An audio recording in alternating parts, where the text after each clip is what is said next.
Assalamualaikum warahmatullahi wabarakatuh. Salam Om Swastiastu, Namo Buddhaya, salam kebajikan.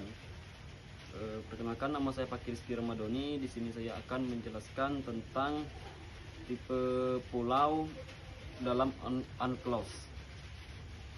Nah, di sini definisi pulau menurut pasal 121 ayat 1 UNCLOS.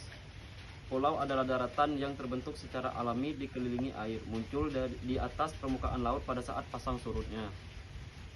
Dasar hukum UNCLOS tahun 1982 merupakan perjanjian internasional yang mengatur tentang hukum laut, termasuk definisi pulau.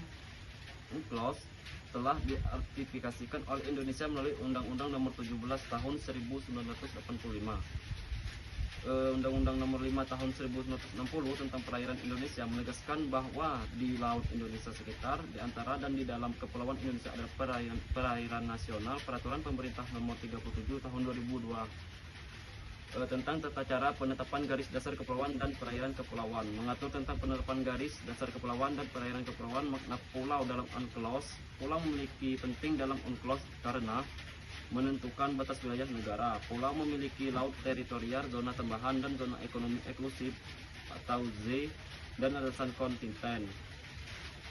Menentukan hak dan kewajiban negara-negara pantai yang memiliki hak dan kewajiban di wilayahnya sendiri, yaitu seperti hak untuk mengeksploitasi sumber daya alam dan kewajiban untuk melindungi lingkungan laut.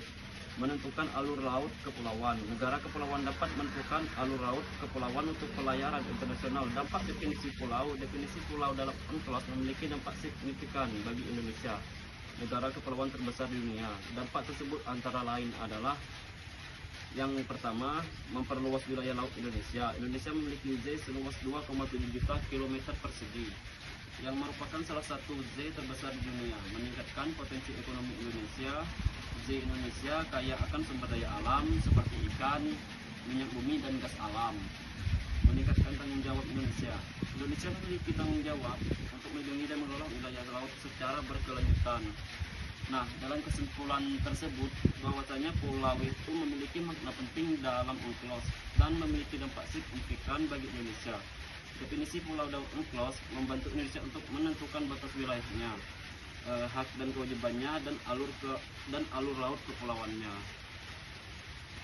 Sedangkan UNCLOS telah diakui sejak tahun 1982, diratifikasi Indonesia tahun 1985. Klaim Cina tidak diakui rezim hukum internasional. Indonesia memiliki dasar hukum yang kuat untuk mempertahankan kedaulatannya di perairan Natuna. Sebaliknya, Indonesia menolak secara tegas klaim histori Tiongkok atas zona ekonomi eksklusif Indonesia atau Z di perairan Natuna. Dalam pernyataan resmi Kementerian Luar Negeri Indonesia ada 3 poin penting. Yang pertama, klaim historis Tiongkok Cina bahwa sejak dulu nelayan Cina telah lama beraktivitas di perairan tersebut bersifat unilateral, tidak memiliki dasar hukum, dan tidak pernah diakui UNCLOS 1982. Argumen ini telah dibahas dan dimentahkan melalui putusan SCS Tribunal 2016. Indonesia juga menolak istilah River Water yang diklaim Tiongkok karena istilah ini tidak dikenal dan tidak sesuai dengan UNCLOS 1982. Kedua, Indonesia mendesak Tiongkok untuk menjelaskan dasar hukum dan batas-batas yang jelas perihal klaim di Z berdasarkan UNCLOS 1982. Ketiga, berdasarkan UNCLOS 1982, Indonesia tidak memiliki overlapping klaim dengan Tiongkok sehingga berpendapat tidak relevan adanya dialog apapun tentang delimitasi batas maritim. Dari pernyataan resmi itu jelas bahwa pemerintah Indonesia itu menggunakan dasar hukum internasional yang lazim disebut UNCLOS 1982. Konvensi ini mempunyai arti penting karena konsep negara kepulauan yang diperjuangkan Indonesia selama 25 tahun secara terus-menerus berhasil memperoleh pengakuan resmi masyarakat internasional. UNCLOS adalah hasil dari konvensi-konvensi PBB mengenai hukum laut yang bersangkutan dan berlangsung sejak 1973 sampai 1982. Hingga kini tak kurang dari 158 negara yang telah menyatakan bergabung dengan konvensi, termasuk Uni Eropa. Pengakuan resmi secara internasional itu mewujudkan satu kesatuan wilayah sesuai dengan Deklarasi Juanda 13 Desember 1957. Kepulauan Indonesia sebagai salah satu kesatuan politik, ekonomi, sosial, budaya, dan pertahanan keamanan tidak lagi sebatas klaim sepihak pemerintah Indonesia. Negara kepulauan menurut UNCLOS 1682 adalah suatu negara yang seluruhnya terdiri dari salah satu atau lebih gugusan kepulauan dan dapat mencakup pulau-pulau lain. Dikenakan negara kepulauan dapat menarik garis dasar atau pangkal lurus kepulauan yang menghubungkan titik-titik terluar pulau-pulau dan karang kering terluar kepulauan itu. Termasuk dalam ketentuan konversi adalah zona ekonomi eksklusif Indonesia di wilayah perairan Natuna Utara. Kali ini kapal-kapal Cina berani kembali melakukan kegiatan eksploitasi tanpa izin di wilayah tersebut. Tidak hanya tanpa izin, namun juga bersikukuh pada klaim sepihak atas hak eksploitasi di sana. Klaim yang tidak diakui hingga saat ini oleh hukum internasional. Sekian dan terima kasih. 3. Perkenalkan, nama saya Pradi Hasan Darmawan Siregar. Saya di sini akan menjelaskan tiga tipe negara dalam UNCLOS 1982. Tiga tipe negara dalam UNCLOS 1982. United Nations Convention on the Law of the Sea UNCLOS 1982 atau Konvensi PBB tentang hukum laut membagi negara menjadi tiga tipe berdasarkan karakteristik geografisnya.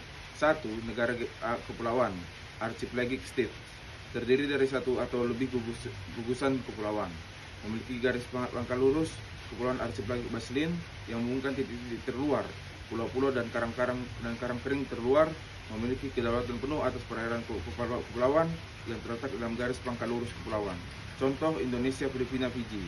2. Negara tepi laut, memiliki garis pantai yang langsung bersekutu dengan laut, memiliki hak atas laut teritorial, zona tambahan, landas kontinen, dan zona ekonomi eksklusif. Lebar laut teritorial maksimal 12 mil laut, lebar GA maksimal 200 mil laut. Contoh: Amerika Serikat, Tiongkok, Australia. 3. Negara terkurung daratan, tidak memiliki garis pantai yang dikelilingi oleh negara lain, memiliki hak untuk transit bebas melalui wilayah negara lain menuju laut. Hak transit ini diatur dalam UNCLOS 1982, khususnya bagian X. Contohnya Swiss, Mongolia, Bolivia. Perlu diingat bahwa kategorisasi ini tidak kaku dan beberapa negara dapat termasuk dalam lebih dari satu kategori. Contohnya Indonesia, negara kepulauan, dan juga negara tepi laut. Tiga tipe negara dalam UNCLOS 1982. Penjelasan mendalam Konvensi Perserikatan Bangsa-Bangsa tentang Hukum Laut UNCLOS 1982 merupakan traktat internasional yang komprehensif mengatur berbagai aspek hukum laut, termasuk klasifikasi negara berdasarkan wilayah maritimnya. Berikut penjelasan mendalam mengenai tiga tipe negara dalam UNCLOS 1982. 1. Negara tepi laut coastal states. Negara tepi laut adalah negara yang memiliki garis pantai dan wilayah maritim yang berbatasan langsung dengan laut lepas. Tipe negara ini memiliki hak kedaulatan penuh atas laut teritorialnya, termasuk hak untuk menetapkan peraturan undang-undangan, membangun instalasi, mengatur pelayaran, mengelola sumber daya alam. Negara tepi laut juga memiliki hak atas zona tambahan, landas kontinen, dan zona ekonomi eksklusif (GEE). Luas dan hak-hak di wilayah maritim ini diatur dalam UNCLOS 1982. 2. Negara kepulauan archipelagic states. Negara kepulauan adalah negara yang seluruhnya terdiri dari suatu atau lebih gugusan kepulauan. Tipe negara ini memiliki hak untuk menarik garis pangkal lurus kepulauan archipelagic baselin yang menghubungkan titik-titik terluar pulau-pulau dan karang kering terluar. Di dalam garis pangkal lurus kepulauan, negara kepulauan memiliki kedaulatan penuh atas perairan kepulauan yang dianggap sebagai perairan internal. Perairan kepulauan memiliki status hukum yang sama dengan laut teritorialnya. Negara kepulauan juga memiliki hak atas GA dan landas kontinen di luar garis pangkal lurus kepulauan. 3. Negara terkurung daratan, landlocked states. Negara terkurung daratan adalah negara yang tidak memiliki garis pantai dan dikelilingi oleh negara lain.